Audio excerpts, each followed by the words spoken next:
Hello everyone, good evening. Welcome to JKSSB online tutorial. इस lecture में मैं आपको बताऊंगा कि पटवारी का सिलेबस क्या रहेगा और कैसे कैसे हमें इसकी तैयारी करनी है। कल से आपकी क्लास कंटिन्यू हो जाएगी, जिसमें हम आपको free of cost complete 110% syllabus करवाने वाले हैं, जिसमें आपका पटवारी का ना कि सिलेबस करवाने वाले हैं, इवन कि आपका सिलेक्शन भी करवाने वाले हैं। जितना हम आपको पढ़ाने वाले हैं, हमने आज तक कोई भी बैच कम्प्लीटली फ्री नहीं दिया। ये हमारा फर्स्ट बैच है जो फ्री है, और हम चाहते हैं कि हर एक बच्चा इसको देखे, हर एक बच्चे को समझ आए कि कंटेंट कैसे पढ़ना होता है। ठीक है, हम आप सीक्वेंस वाइज आपके सिलेबस ख़त्म करेंगे। आपको साथ साथ रिस्पांस करना है, ज़्यादा से ज़्यादा दोस्तों के साथ शेयर करना है। तो ये देखिए, मैं आपका सिलेबस डिस्कस कर देता हूँ। सबसे पहले आपका 2.5 घंटे का टाइम है, और इसमें 150 मार्क्स कवर अप करना है, और 150 को 2 सेक्शन में बांटा गया है। पार्ट 1 में आपका मल्टीपल चॉइस क्वेश्चन वगैरह होगा, और पार्ट 2 में उर्दू सेशन होगा। ठीक है, और दोनों की दोनों पार्ट को क्या है, ये आपको कंपलसरी है, विल बी कंपलसरी। दोनों पार्ट्स क्या है, कंपलसरी हैं, ये देने पड़ेंगे आपको टेस्ट। उसके बाद क्या बोल रहा है, जो ओपन मेरिट है इसको कम से कम 40% मार्क्स चाहिए क्वालिफाई करने के लिए, और अदर कैटेगरी जो भी है ओपन को छोड़ के उसको 35% मार्क्स और 33 एटलीस्ट चाहिए हर पार्ट में। ठीक है, मतलब to score at least 35% marks with at least 33% in each part. Each part मतलब ये पहला पार्ट, दूसरा पार्ट, आगे पार्ट कौन से आपको समझ आ जाएगा। चलिए आगे मैं एक बार सिलेबस डिस्कस कर देता हूँ। सबसे पहले आपको 30 नंबर की पूछी जाएगी general knowledge and current affairs. इसमें कौन कौन से टॉपिक रहने वाले हैं, कॉपी पे लिख लो, सिलेबस को ध्यान से देखो, 1-2 दिन सिलेबस को ध्यान से देखो टॉपिक कौन से हैं। क्योंकि जम्मू कश्मीर में ये बहुत बड़ी प्रॉब्लम है कि बच्चों को सिलेबस ही नहीं पता होता है एग्जैक्टली कि सिलेबस क्या होता है। बेटा सिलेबस आपके माइंड में होना चाहिए, टॉपिक के नाम आपके माइंड में होने चाहिए। आपको पता ही नहीं है कि आपको चलना कहाँ है, तो कैसे चलेगा ये सब। तो इसलिए आपको सिलेबस पता होना चाहिए बहुत अच्छे से। सबसे पहले आपको current events, national and international importance, ये टॉपिक पढ़ना है, जिसमें करंट इवेंट्स होंगे, नेशनल और इंटरनेशनल, मतलब करंट अफेयर पढ़ना है बेसिकली आपको कम्प्लीटली। उसके बाद सेकंड टॉपिक है साइंस एंड टेक्नोलॉजी के बारे में। थर्ड आपको पढ़ना है इन्वायरमेंट के बारे में, इकोलॉजी और बायोडाइवर्सिटी के बारे में। देन आपको पढ़ना है इंडियन नेशनल मूवमेंट के बारे में। ठीक है, इंडियन नेशनल मूवमेंट के बारे में। फिर आपको पढ़ना political and physical division of world and India.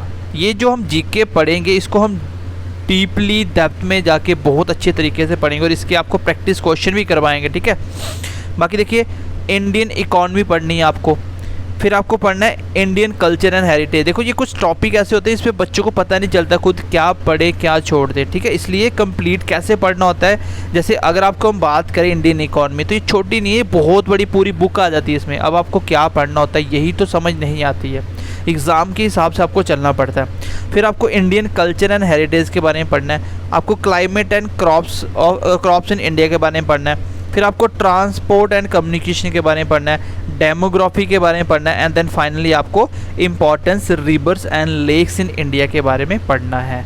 चलिए नेक्स्ट हमें दूसरा ये वाला 30 नंबर का हो गया। उसके बाद हमें क्या पढ़ना है, उसके बाद हमें पढ़ना है, ये पार्ट फर्स्ट का डिस्कस कर रहा हूँ, इसमें MCQs टाइप आपको 100 क्वेश्चन पूछा जाएगा। ठीक है, 100 नंबर का होगा ये, 100 मार्क्स का।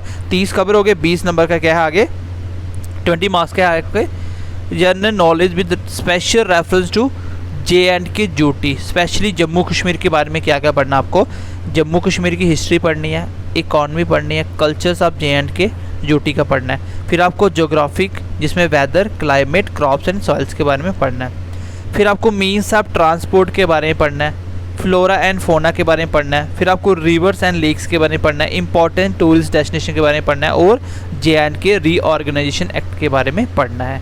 50 नंबर आपके कंप्लीट हो गए, 50 नंबर हो गए। चलिए आगे देखते हैं आगे क्या पढ़ना है। आगे आपको इंग्लिश में क्या क्या पढ़ना है। देखिए इंग्लिश 20 मार्क्स की पूछी जाएगी, 50 और 20 70 कंप्लीट हो गए यहाँ तक। इसमें आपका टेंसेस पढ़ने हैं आपको। फिर आपको रीअरेंजमेंट ऑफ जम्बल्ड सेंटेंसेस पढ़ने हैं, नरेशन पढ़ना आपको, मॉडल्स पढ़ने हैं, आर्टिकल्स पढ़ने हैं। फिर आपको यहाँ पे देखिए फ्रेजेस, आपको फ्रेजेस पढ़ने हैं। फिर उसके बाद प्रोनाउंस पढ़ना आपको। देन आपको क्या पढ़ना है, देखिए आगे आपको क्या, ठीक है ये इसके बारे में हो गया। उसके बाद आपको पढ़ना है क्लॉज पढ़ने हैं। फिर सिनोनिम एंटोनिम पढ़ने हैं, pairs of words and there uses in meaningful sentences पढ़ना है, मतलब इंग्लिश ऑलमोस्ट कंप्लीट है। ईडियम फ्रेजेस पढ़ने हैं, यूजेस ऑफ प्रेपोजिशन पढ़ने हैं, एक्टिव एंड पैसिव वॉइस पढ़ना है। ठीक है, तो इंग्लिश आपको बहुत अच्छे तरीके से जीरो लेवल से सिखाई जाएगी, बस थोड़ी सी आपको मेहनत करनी है साथ साथ। देखो पटवारी का एग्ज़ाम इतना सिंपल भी नहीं होता है, अच्छी पोस्ट है, अच्छी मेहनत आपको करनी पड़ेगी। ठीक है, और अच्छी खासी वैकेंसीज है, कंपटीशन इसमें कम है। चलिए नेक्स्ट देखिए, नेक्स्ट क्या पढ़ना आपको, आपके 70 मार्क्स हो गए। फिर 15 मार्क्स का आपको पढ़ना है नॉलेज ऑफ कंप्यूटर, जिसमें आपको इंट्रोडक्शन एंड ऑब्जेक्टिव के बारे में पढ़ना है, basic application of computer and it's component के बारे में पढ़ोगे, फंडामेंटल्स ऑफ कंप्यूटर साइंस के बारे में पढ़ना है, फिर आपको hardware software concept of open source technology के बारे में पढ़ना है, दैन इनपुट आउटपुट के बारे में पढ़ना है, फिर नॉलेज ऑफ, ये अच्छा टॉपिक है, कंप्लीट पूरा यही है आपका computer, MS Word, MS Excel, MS Access, MS PowerPoint, internet, email, PDF। ठीक है, फिर आपको concept of computer virus and antivirus के बारे में पढ़ना है। 6-7 टॉपिक है, 15 मार्क्स के, फ्री के मार्क्स आपके। ठीक है, चलिए उसके बाद नेक्स्ट आपका बच गया 15 मार्क्स का, इसमें आपको क्या पढ़ना है, मेंटल एबिलिटी एंड रीजनिंग। इसमें 50 आउट ऑफ 50 ईजिली स्कोर कर सकते हैं, टॉपिक है ही नहीं, सिंपल टॉपिक है सारे। नंबर सीरीज़ पढ़ना है, लेटर सीरीज़ पढ़ना है, कोडिंग डिकोडिंग पढ़नी है, डायरेक्शन पढ़नी है आपको, ब्लड रिलेशन पढ़ना आपको, स्टेटमेंट एंड कंक्लूजन के बारे में पढ़ना आपको, लॉजिकल रीजनिंग पढ़नी है और मेंटल रीजनिंग आपको पढ़नी है। ये 6-7 टॉपिक हैं, 15 मार्क्स। यहाँ तक आपके 100 मार्क्स कंप्लीट हो गए पार्ट 1 के। ठीक है, पार्ट 1। चलिए पार्ट B की बात कर लेते हैं, जो कि आपका 50 मार्क्स का रहने वाला है। ठीक है, 100 का पार्ट ए हो गया, मैंने आपको सिलेबस बता दिया। अब देखिए पार्ट B में आपको उर्दू का पेपर होगा। उर्दू में कैसे होगा, guidelines for checking working knowledge of Urdu. आपको वर्किंग नॉलेज होनी चाहिए, मतलब काम चलाने के लिए होना है, रीडिंग और राइटिंग आनी चाहिए। बाकी सब्जेक्ट उर्दू है, ये आपका मैटर नहीं है, ना भी हो तो भी आप इसके लिए एलिजिबल हो। ठीक है, the exam intend to check, ये एग्ज़ाम है खाली क्या चेक करेगा, आपका वर्किंग नॉलेज ऑफ उर्दू के लिए of the candidates. The same will be tested through a reading and writing, total comprising of 50 marks in a duration of 60 minute. मतलब 60 minute में आपको 50 नंबर का पेपर करना होगा, जिसमें आपका राइटिंग भी रहेगा और रीडिंग भी रहेगा। ठीक है, to be conducted same day. हाँ, ये सेम दिन पे होगा, मतलब जिस दिन आपका पार्ट ए होगा उसी दिन पार्ट भी 50 नंबर वाला भी हो जाएगा। 150 नंबर का पेपर एक ही दिन में हो जाएगा। The candidate belongs to open merit, जो कैंडिडेट के पास कोई भी रिजर्व कैटेगरी नहीं है उसको एटलीस्ट 40% मार्क्स लेने पड़ेंगे पास करने के लिए ओवरऑल।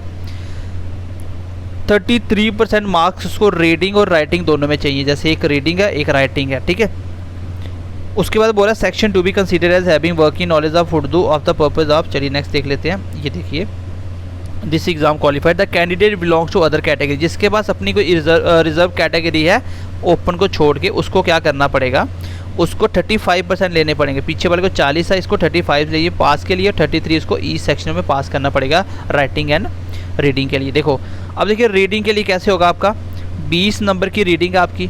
इसमें क्या होगा, candidate would be required to answer question each carrying 1 marks each out of the given passage. मतलब आपको पैसेज में क्वेश्चन दिए जाएंगे, हर क्वेश्चन 1 नंबर का होगा। जैसे आप इंग्लिश में करते हो ना, पैसेज करते हो, बनाते हो क्वेश्चन, उसी तरह आपको इसमें रीडिंग करके आपको क्या करना है, पैसेज के आंसर देने हैं। देन उसके बाद आपका 30 नंबर का रहेगा आपका राइटिंग। राइटिंग में आपको क्या करना है, लेटर राइटिंग करनी है मिनिमम 100 वर्ड्स में। कोई भी पर्टिकुलर सिचुएशन पे आपको लेटर दे देगा, 10 मार्क्स का होगा। फिर आपको 1 English passage to be translated into Urdu और वाइस वर्सा। मतलब एक इंग्लिश पैसेज को या तो उर्दू में ट्रांसलेट करना, या उर्दू को इंग्लिश में, कुछ भी हो सकता है, 10 नंबर का होगा। ठीक है, फिर उसके बाद लास्ट में होगा ऐसे राइटिंग करना, आपको कोई भी सोशल रेलिवेंस के ऊपर आपको ऐसे राइटिंग आ जाएगा, वो भी 10 मार्क्स का होगा। बाकी उर्दू का सिलेबस कैसे करना है ये आपको उर्दू के टीचर आपको बताएंगे, जैसे उर्दू के टीचर आएंगे वो आपको बताएंगे। ठीक है, बाकी कल से आपकी क्लास कंटिन्यू हो रही है। आपसे बस एक छोटी सी रिक्वेस्ट है कि अगर आपको क्लास हमारी अच्छी लगे तो ज़्यादा से ज़्यादा दोस्तों के साथ शेयर ज़रूर करना, प्लस कमेंट करके अपनी फीडबैक दें और लाइक करें अगर आपको लेक्चर अच्छा लगा हो। ठीक है, जब जैसे हम पढ़ाना स्टार्ट करेंगे तो आपका जैसे जैसे फीडबैक होगा उसी तरीके से हम आपको कंटेंट भी प्रोवाइड करते जाएंगे।